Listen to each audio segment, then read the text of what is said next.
Ya, oke, Ibu akan menjelaskan tentang perhitungan tarif BOP. Kalian bisa lihat di buku. Yang pertama adalah atas dasar satuan produk. Rumusnya adalah taksiran BOP dibagi taksiran unit yang diproduksi sama dengan tarif BOP. Ada soal di sini. BOP satuan produk satu periode sebesar 10 juta dan taksiran produk pada periode tersebut sebanyak 10.000 unit. BOP taksiran dibagi taksiran produk sama dengan 1000 per unit.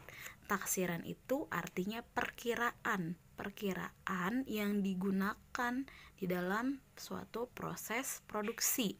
Kayak gitu. Yang kedua, atas dasar biaya bahan baku. Rumusnya adalah taksiran BOP dibagi taksiran pemakaian biaya bahan baku dikali 100%.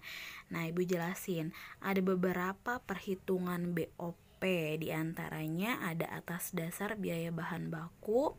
Nah, ini ada dua yang dikali 100%. Atas dasar biaya bahan baku dan atas dasar BTKL. Sekarang lihat contohnya. BOP suatu periode 60 juta, biaya bahan baku yang dipakai periode tersebut ditaksir 50 juta. Presentase pembebanan BOP adalah 60 juta taksiran BOP dibagi taksiran biaya bahan baku dikali 100% sama dengan 120% dari biaya bahan baku. Jika dalam pelaksanaan menghabiskan biaya bahan baku sebesar 80.000, jawabannya adalah 120% dikali 80.000 sama dengan 96.000. Ini jika di soal atau di suatu perusahaan itu sudah ditentukan biaya yang sebenarnya, baru kita kali 120%. Tapi kalau misalkan di dalam soal tidak ditentukan biaya sebenarnya yang dipakai berapa, jawabannya adalah 120% saja. Dia pakai presentase. Jadi di sini ada dua, atas dasar biaya bahan baku dan atas dasar biaya tenaga kerja langsung. Oke, next.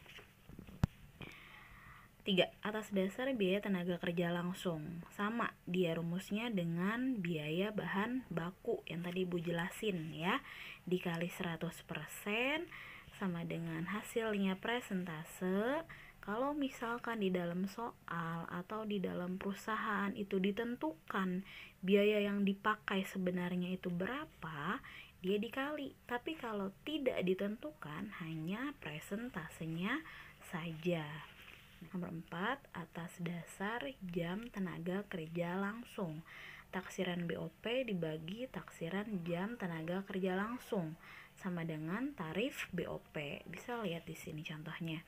Ya, dia hampir sama dengan yang pertama, yaitu dasar satuan produk. Yang terakhir juga sama caranya dengan yang pertama, yaitu yang terakhir adalah atas dasar jam mesin. Taksiran BOP dibagi taksiran jam mesin sama dengan tarif BOP per jam mesin. Jadi yang dikali 100% hanya bahan baku dan BTKL.